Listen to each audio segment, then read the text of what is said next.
Hello, I'm Bobby Seeley. And I'm Cheyenne Hyde. Welcome to Stratazine, your source for authentic, curated content for digital and social media professionals.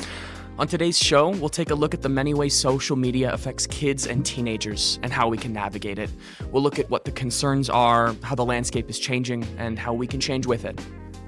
In our tips and tools segment, we'll get a hands-on demonstration of the latest tool to help limit risks with online use. First, to our question of the day.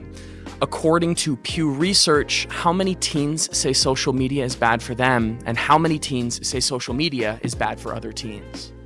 We'll give you the answer and the latest information that we have found about this topic throughout this segment.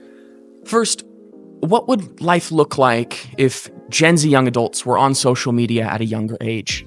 I talked with students on the BYU Idaho campus to find out.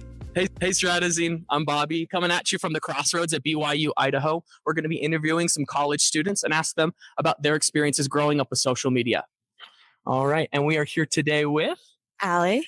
Allie. How old are you, Allie? I am almost 21. 21. And how old were you when you got your first social media account? I was 16. Okay. What social media was that?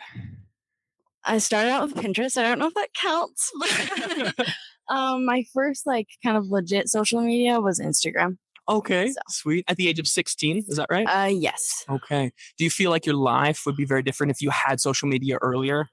I think so. Yeah, Okay. for sure. In what ways do you think?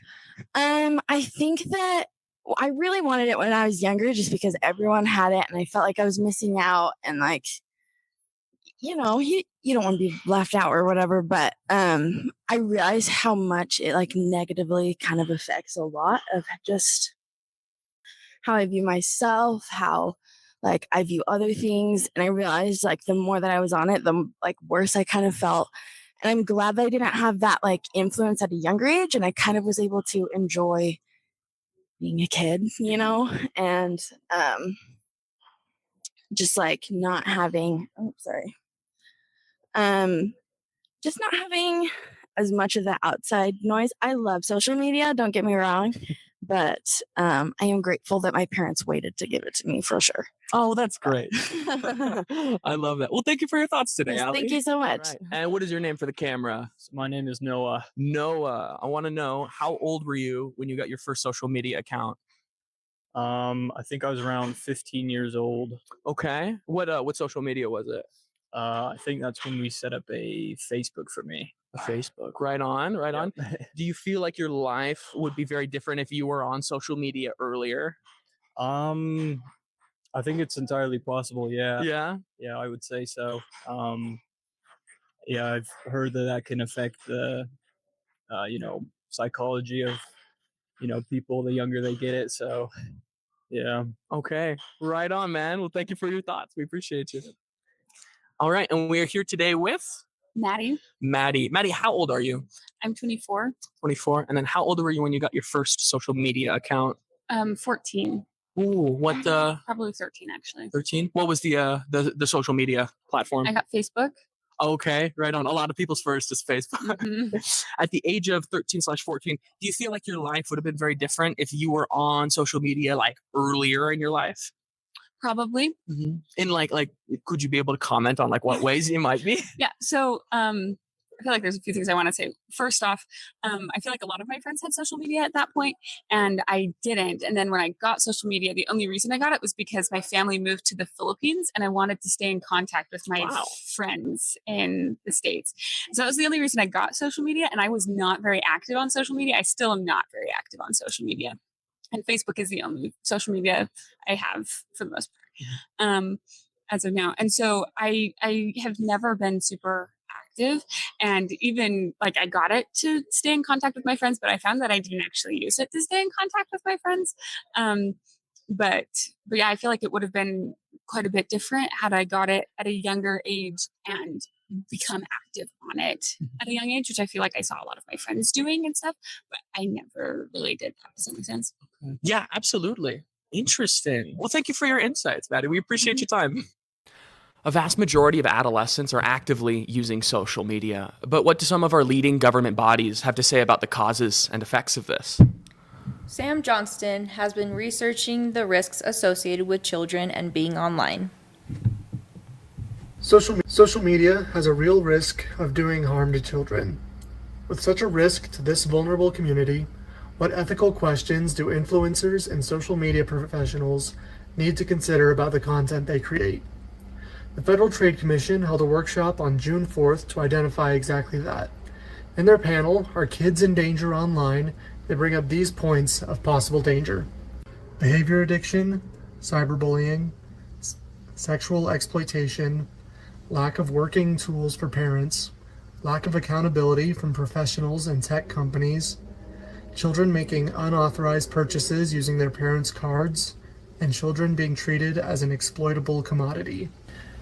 As you can see, these are incredibly serious issues. This very real risk should not be trivialized and brushed aside for the sake of more engagement. As professionals and as responsible adults, we must address the problem. So what can social media professionals do to respond to these risks? We can create a code of ethics. A good starting point might be the Society of Professional Journalists Code of Ethics. We can use these principles to make a safer environment online. These principles are: seek truth and report it, minimize harm, act independently, and be accountable. For Stratazine, I'm Sam Johnston. Now that we understand the severity of some of the consequences of kids and social media, let's dive deeper into understanding how to be more responsible with our technology. Recently, I spoke with Corey Kerr. He's a professional in the digital and social media emphasis in the communication department at BYU Idaho to get his insights. Hi, I'm Cheyenne Hyde, and we're here today with Corey Kerr. And thank you so much for joining us today. No problem. Corey Kerr is a faculty member in the communications department at BYU Idaho, and he's here to share his knowledge about this topic. So our topic today is about an exploration of the relationship between kids and social media. So what trends in social media worry you the most when it comes to young users? I don't know if there's any specific trends that worry me about social media as much as just social media itself. The Center for Humane Technology has a good analogy of this. Basically, what you're looking at is when you get on social media, you have a supercomputer pointed at your brain, and it is trying to do everything that it possibly can to increase your engagement and increase your time on that channel. And so the two most effective ways to increase engagement and time is to make people angry and to addict them to the channel. And so in any other situation, if we took a child and you put it in a situation that is very addictive, like gambling, those types of things, we've decided as a society, that's probably not a great idea, to let 13-year-olds gamble, right? And yet we haven't decided that with social media. And yet that's, I think, the most concerning thing. With that, you also have kind of the rise of influencer culture. And so while our brains are developing, which is up until about you're 25 years old, your brain is, constantly developing and changing and learning and growing and gaining new abilities, and your frontal lobe is being developed and those types of things. While that's happening, if you have that kind of supercomputer aimed at your brain and you are being trained as your brain is developing, you have a neurological they call it neuroplasticity. The brain is changing to mold itself to fit what the algorithm, what that social media channel wants you to be, wants you to do. You include in that influencers who have a financial investment in kind of the same types of things. Is like, come and view more of my content, buy more of my stuff, do more things, be like me. And we've put random people directly in contact with our children who are doing salacious things. They're going out there. A trend that is happening amongst young men right now is this idea of kind of like prank videos, and those are ramping up. Right? It used to be, you jump out and scare somebody or kick a soccer ball in front of them as they're walking by, and now we've got people breaking into people's homes and swatting people with the police and those types of things just to kind of see what's happening. And all of that is based on this idea of like, what can we do to make people angry? What can we do to make people engage more and addicted to this kind of platform? In young women, there's a direct one-to-one correlation between things like body dysmorphia, anxiety, anorexia, and bulimia, and use of visual types of social media platforms. And so while a woman's body is changing and growing and turning from a child into an adult, it takes several years to do that. That's a really uncomfortable time. And then we show them all of these images and all of this stuff, highly edited, highly surgically altered people that are kind of going out there and saying, this is what you should be like. And what's happening with that is they're getting eating disorders and they think that they're ugly. And they're not, right? They're normal people that are just changing. All of us have gone through puberty. And so that type of thing is happening. Another trend that is really problematic in that space is you have young children that are using skincare routines meant for middle-aged women. And so you have these, people my wife's age, she's 40 years old, she's got a whole skincare routine, right? 13-year-olds don't need a skincare routine. The 40-year-olds are trying to be like the 13-year-olds. So I'd like to have the skin that they've got. And we've got people that are destroying themselves because of influencers and because of this. I've got to do something to get people on here and get them acting and doing and buying and purchasing and those types of things. And so all of that kind of is encompassed in this one thing. Social media is not for children. We were never intended to have underdeveloped or developing brains attached to this entire marketing mechanism that's trying to manipulate and coerce them into doing and thinking and being specific types of things. It's an unethical practice to put children on social media. All right, thank you. And then if you could give a piece of advice to kids or like adolescents about social media, what would it be? Stay off as long as possible. Yeah. And then when you do choose to engage with social media, what I would recommend is that you do it very intentionally. And so I recommend that people turn off all non-essential notifications on their phone, right? I would recommend that you don't install social media on your phone. If you want to do social media, you can do it when it's inconvenient, like on a desktop or a laptop, when you have to like go to a place to go do that thing. Having this instantaneous response in your pocket, we're training ourselves like Pavlov's dog. For every bell, buzz, and ring that happens, that we react to that type of thing. And so what we're doing is we're giving all of the tech giants and all of the governments of the world direct access to our limbic system, right? Or direct access to the lizard brain in there, and we just react without even thinking about it. And so what I would recommend is have as many face-to-face relationships as you possibly can. And then anything that you're doing online, try to limit that and be very intentional about how much time you do that, because it will distort your view of the world, it distorts your view of relationships, it distorts your view of other people. And so my recommendation for anybody under the age of 25 is to be very intentional with how much time that you're spending on it. So most people are actually quite surprised when they look at their screen time. They think that they're on those apps a lot less than they are.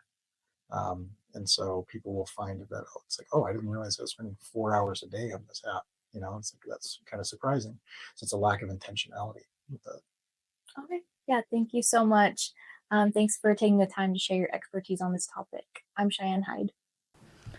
In the news update video, we'll hear about a poll that was done to find out about the relationship between social media and kids. Some recent stories in this vein have traveled through the news cycle. Shane O'Reilly has been on their trail, gathering some of the most eye-opening stories. Hello, everyone, and welcome to the News Industry Update. Today we have the opportunity to talk about social media and how it affects children and their lives. First up is a story out of PBS, where a poll was done with 12,000 children over the span of 3 years. This poll wanted to find out the relation between social media and kids through their developmental years.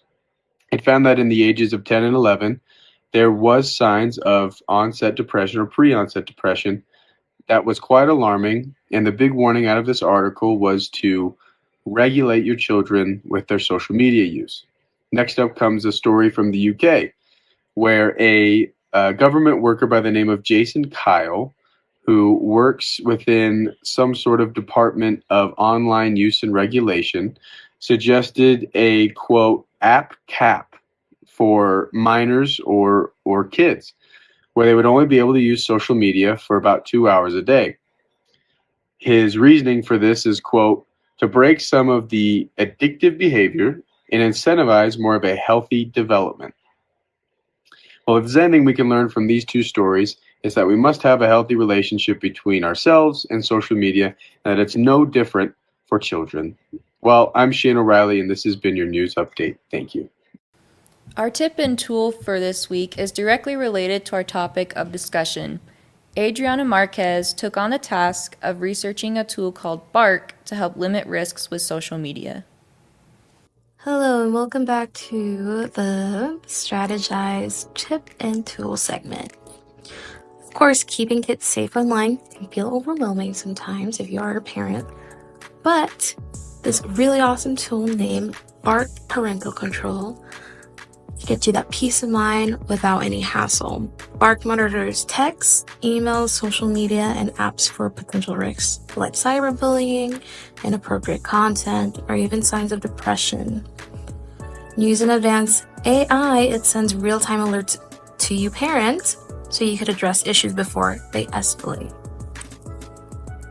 No more constantly checking devices. By using Bark, it also works with iOS, Android, or even school accounts. Plus, it includes screen time management and web filtering to help balance your child's online activity, which is really important. Bark can be used in several ways, providing monetization through their watch that they provide, their phone, or their app. They even have their Bark Home Internet, keeping parents informed about their children's usage. Because when it comes to the child's safety, Bark has your back. And if you do want to be a part of the Bark system, you could always visit bark.us today and take the first step towards safer screen time. Now back to you. And back to our question of the day.